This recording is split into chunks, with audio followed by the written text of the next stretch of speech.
प्यारे दोस्तों, अस्सलाम वालेकुम। काजी राशिद आपकी खिदमत में हाजिर है। जो मैं ऐसे लर्निंग के ऑनलाइन क्लासेस चला रहा हूं, उसका ये थर्ड लेक्चर है। इस थर्ड लेक्चर में भी हम एक इंट्रो है, उस पे थोड़ी बात करेंगे और सीखेंगे कि इंट्रो कैसे लिखा जाता है। और इसमें जो टॉपिक मैंने सिलेक्ट किए है वो है ओवर पॉपुलेशन इन पाकिस्तान, क्योंकि ये एक्सपेक्टेड टॉपिक है और इस पे हो सकता है कि ऐसे आए, तो इसीलिए मैंने ये एक टॉपिक सिलेक्ट किया। और उसका इंट्रोडक्शन कैसे लिखा जाता है, पहले जो वीडियोस मैंने अपलोड की हैं वो काफ़ी वीडियोस हैं जिनमें मैं बता चुका हूं कि इंट्रोडक्शन कैसे लिखा जाता है। फिर भी मैं एक और इंट्रो लेके आया हूं, जैसे आपको पता चले कि इंट्रोडक्शन अच्छी तरह से कैसे लिखा जाता है। और मैं तकरीबन हर एक इंट्रोडक्शन में मुख्तलिफ डायमेंशंस जो होती हैं टॉपिक की, उनको टच करता हूं और उनके बारे में बताता हूं कि वो कौन सी डायमेंशंस होनी चाहिए। तो आज जो इंट्रोडक्शन लिखा है मैंने, तो शुरू करते हैं। जो टॉपिक है वो है ओवर पॉपुलेशन इन पाकिस्तान। यहाँ मेरा नंबर लिखा हुआ है, ये व्हाट्सएप नंबर है। अगर कोई भी प्रॉब्लम हो ऐसे के मुतालिक या कोई इशू हो तो आप बात कर सकते हैं। ये व्हाट्सएप नंबर है मेरा। तो शुरू करते हैं। When the number of people increases rampantly and scarce natural resources may not meet the needs of those people is known as overpopulation. ओवरपॉपुलेशन की सबसे पहले आपको मैंने बताया था कि डेफिनेशन, यानी कि जब कोई प्रॉब्लम हम डिस्कस करते हैं या कोई भी टॉपिक हो तो उस टॉपिक की जो है वो डेफिनेशन बनती है कि डेफिनेशन किस तरह से डेवलप की जाए। और डेफिनेशन के लिए काफी लोग कहते हैं कि डेफिनेशन क्या रटनी चाहिए। मुख्तलिफ डेफिनेशंस दी हुई होती हैं, कभी डिक्शनरी में, कभी गूगल सर्च करते हैं, वहां से डेफिनेशन ले लेते हैं, या कभी कोई स्कॉलर कोई सेंटेंस कह देता है ओवर पॉपुलेशन के लिए या किसी भी टॉपिक के लिए, तो हम उसको एज अ डेफिनेशन हम याद कर लेते हैं और फिर लिखते हैं। तो इसके लिए मैं आपको ये बताऊं कि इंशाल्लाह डेफिनेशन कैसे बनाई जाती है, डेफिनेशन को कैसे कंपोज किया जाए, वो मैं सिखाऊंगा आपको इंशाल्लाह। और जो चीज मैं आपको बताने वाला हूं ये है कि अगर आप अपनी डेफिनेशन बना के लिखते हैं तो वो बहुत अच्छा होता है, क्योंकि आप कितनी डेफिनेशंस याद करेंगे, 1 2 3 4, लेकिन अगर कोई वर्ड आ जाता है तो उसकी डेफिनेशन जो है अगर आपको याद नहीं है तो क्या फिर आप नहीं लिखेंगे। तो आपको अगर आर्ट ऑफ मेकिंग डेफिनेशन आएगा तो आप आसानी से लिख सकेंगे। तो डेफिनेशंस के लिए एक और क्लास मैं लूंगा, इंशाल्लाह आपको बताऊंगा सब लोगों को कि डेफिनेशन कैसे बनाई जाती है। तो फिलहाल ये जो डेफिनेशन मैंने लिखी है ये भी मेरी अपनी लिखी हुई डेफिनेशन है, ये कहीं से क्रैम्ड डेफिनेशन नहीं है, ये प्लेजराइज्ड डेफिनेशन नहीं है। तो यहाँ कोई प्लेजरिज्म नहीं है, ये मेरी अपनी डेफिनेशन है, मैंने खुद बनाई है। तो आगे चलते हैं, आगे जो सेंटेंसेस लिखे हुए हैं वो भी आपको मैं बताता चलूं। Pakistan is hard hit by such problem. ये प्रॉब्लम जो है इसने पाकिस्तान को भी काफी मुश्किलात में डाला है, क्योंकि यह सबसे ज्यादा परसेंटेज जो है वो पाकिस्तान में युद्ध की रहती है। It is like a ticking bomb, यानी कि ये जो पॉपुलेशन है ये मल्टीप्लाई होती जा रही है, बहुत सारी इंक्रीज होती जा रही है। तो इसीलिए मैंने ये सेंटेंस इस्तेमाल किया, it is like a ticking bomb. The sorry state of affairs has been expressed by the current facts and figures of the census 2017। ये सेंसस 2017 जो आई थी उसमें जो पॉपुलेशन कितनी बढ़ी है वो सारी फिगर्स एंड फैक्ट्स हैं। तो सेंसस हुई थी वो 2017 में हुई थी, उसमें जो पाकिस्तान की आबादी है वो तकरीबन 207 पॉइंट समथिंग है, मेरे ख्याल में 7 है, 207.7 मिलियन पॉपुलेशन है। ये बहुत बढ़ चुकी है पॉपुलेशन और नेचुरल रिसोर्सेज पे बहुत बड़ा बर्डन है। Such growth rate is quite unmanageable, ये जो ग्रोथ रेट है वो इतना तो हाई है, तो हम उसको मैनेज नहीं कर पा रहे।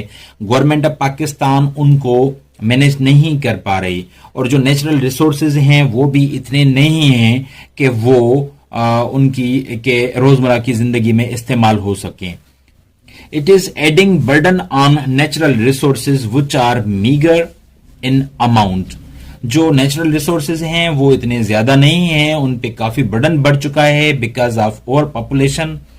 तो ये इफेक्ट है। वैसे हम इसको एक मर्तबा और पढ़ेंगे और हम ये डिस्कस करेंगे कि कौन से सेंटेंसेस डेफिनेशंस के कहलाएंगे, कौन से सेंटेंसेस इफेक्ट्स के कहलाएंगे और कौन से सेंटेंसेस काजेस के कहलाएंगे। वो सारी चीजें हम डिस्कस कर रहे हैं। फिलहाल थोड़ा ब्रीफ इंट्रो। मोर ओवर, ये मोर ओवर जो मैंने इस्तेमाल किया है, ये मोर ओवर यहां कनेक्टर है, क्योंकि जो मैं अभी बात करने वाला हूं वो इसका एक एक्सटेंडेड सेंटेंस है। जो क्योंकि मैं जो अभी बात कर रहा हूं वो यही बात है, सेम बात है, एक्सटेंडेड आइडिया है जो मैं आपके साथ शेयर करूंगा। More over it has created many socio economic problems in our country, यानी कि ये एक एक्सटेंडेड सेंटेंस है, ऊपर वाले से लिंक्ड है, तो इसीलिए मैंने मोर ओवर इस्तेमाल किया है। अगर मोर ओवर आप इस्तेमाल ना करें तो सिमिलरली इस्तेमाल कर सकते हैं। आप सिमिलरली इस्तेमाल करेंगे तो ये भी ठीक है, या इन एडिशन टू दिस इस्तेमाल कर सकते हैं, या बिसाइड्स दिस इस्तेमाल कर सकते हैं। ये यहां सारे कनेक्टर्स लग सकेंगे। The health and educational institutes are limited in number as compared to the growing needs of the people। यानी कि ये जो नंबर ऑफ पीपल इंक्रीज होता जा रहा है, तो जो हेल्थ और एजुकेशनल इंस्टीट्यूट्स हैं वो कम पड़ते जा रहे हैं। वो ग्रोइंग नीड्स ऑफ पीपल वो नहीं जो है ना वो मीट कर पा रहे हैं। तो जो वीड्स ऑफ पीपल हैं वो बहुत तेजी से बढ़ रहे हैं और उनको वो जो है उनकी जो डिमांड्स हैं वो मीट नहीं कर पा रहे ये इदारे। तो ये भी एक सेंटेंस है। ये किस तरह का सेंटेंस है ये बाद में हम डिस्कस करते हैं। Now it is the responsibility of government to take effective and energetic steps to constitute a policy that may help us address this burgeoning socio-economic problem. Furthermore, such policy should be imposed in letter and spirit. इसमें तकरीबन 130 to 135 words बनते हैं इस introduction में। अब हम identify करेंगे कि कौन सा सेंटेंस कौन सी चीज को आइडेंटिफाई करता है, कौन सा सेंटेंस कौन सी डायमेंशन को आइडेंटिफाई करता है। जो पहला सेंटेंस है, when the number of people increases rampantly and the scarce natural resources may not meet the needs of those people is known as overpopulation। ये डेफिनेशन कहलाएगी, और ये डेफिनेशन कहीं से ली नहीं गई, ये अपनी डेफिनेशन है, प्लेजराइज्ड नहीं है। Pakistan is hard hit by such problem. Pakistan की यहां बात क्यों की है? क्योंकि ये जो ओवर पॉपुलेशन है ये हमारा मसला है, हमारी कौम का मसला है।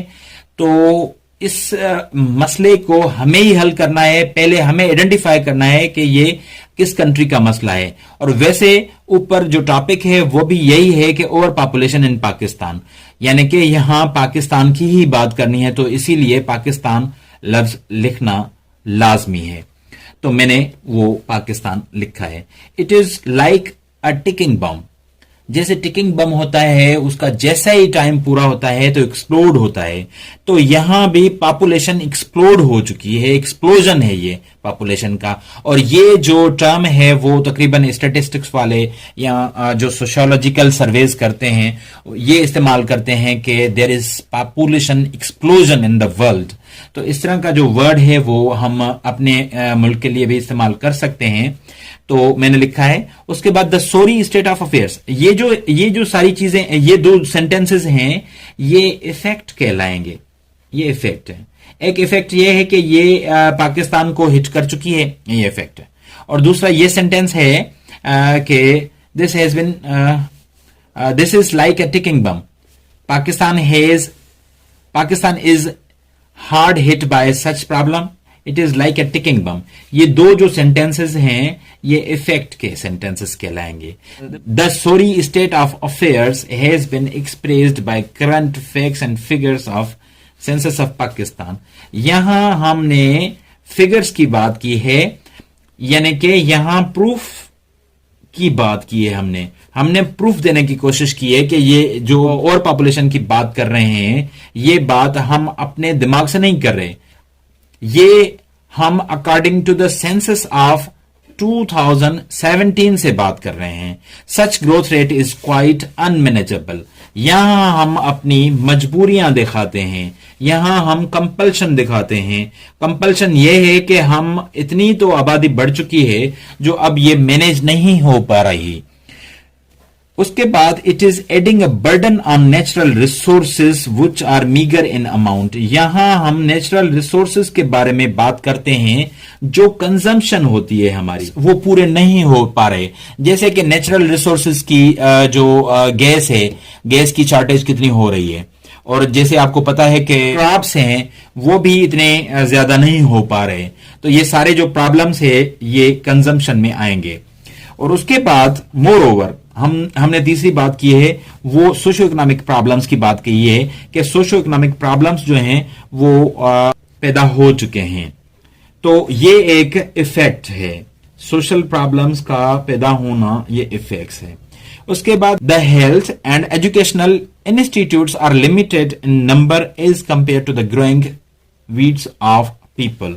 यहां हम जो बात कर रहे हैं कि जो हेल्थ और एजुकेशनल इंस्टीट्यूट्स हैं वो इतने ज्यादा नहीं है, वो इंस्टीट्यूट्स कम हैं और वो जो ग्रोइंग नंबर ऑफ पीपल है उसको फेस नहीं कर पा रहे।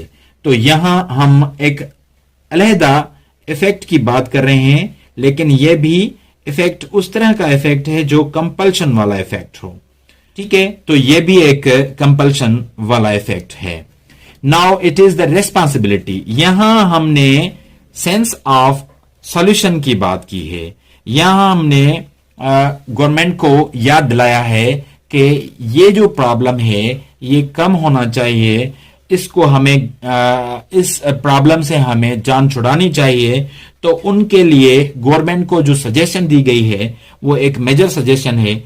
और ऑल जब हम पूरा ऐसे लिखेंगे तो उसमें 1 बाय 1 सॉल्यूशंस लिखेंगे, लेकिन यहां एक मेजर बात कर सकते हैं और कोई मेजर आइडिया दे सकते हैं सॉल्यूशंस के हवाले से। मुझे जो मेजर आइडिया लगा है वो ये है कि now it is the responsibility of government to take effective and energetic steps to constitute a policy that may help us address this burgeoning socio-economic problem. Further, such policy should be imposed in letter and spirit. यहां जो मैंने आखिरी sentence में बात की है वो ये है कि बहुत सारी पॉलिसीज कंस्टिट्यूट होती रहती हैं नेशनल असेंबली में, प्रोविंशियल असेंबलीज में, तो वो तो कंस्टिट्यूट होती हैं, लेकिन उनको इम्पोज करना भी बहुत इंपॉर्टेंट होता है, तो उनको प्रैक्टिकली इम्पोज किया जाए। तो यहां मैंने सॉल्यूशंस की बात की है, सॉल्यूशंस का एहसास दिलाया है, और यहां सॉल्यूशंस से रिलेटेड बात की है, लेकिन यहां मैंने कहा है कि जो पॉलिसी बनेगी to get rid of this burgeoning issue, तो उसको अच्छी तरह से इन प्रैक्टिस लाया जाए, यानी कि इन प्रैक्टिस लाया जाए इसको, तब मसला हल हो सकेगा। तो ये जो था ये एक इंट्रोडक्शन था जो मैंने आपके साथ शेयर किया, और इंट्रो का जो भी सेंटेंस लिखा है मैंने उस सेंटेंस की इंपॉर्टेंस मैंने आपको बताई है। अगर फिर भी कोई इशू आपको है तो आप बेशक कांटेक्ट कर सकते हैं, कमेंट्स में बता सकते हैं।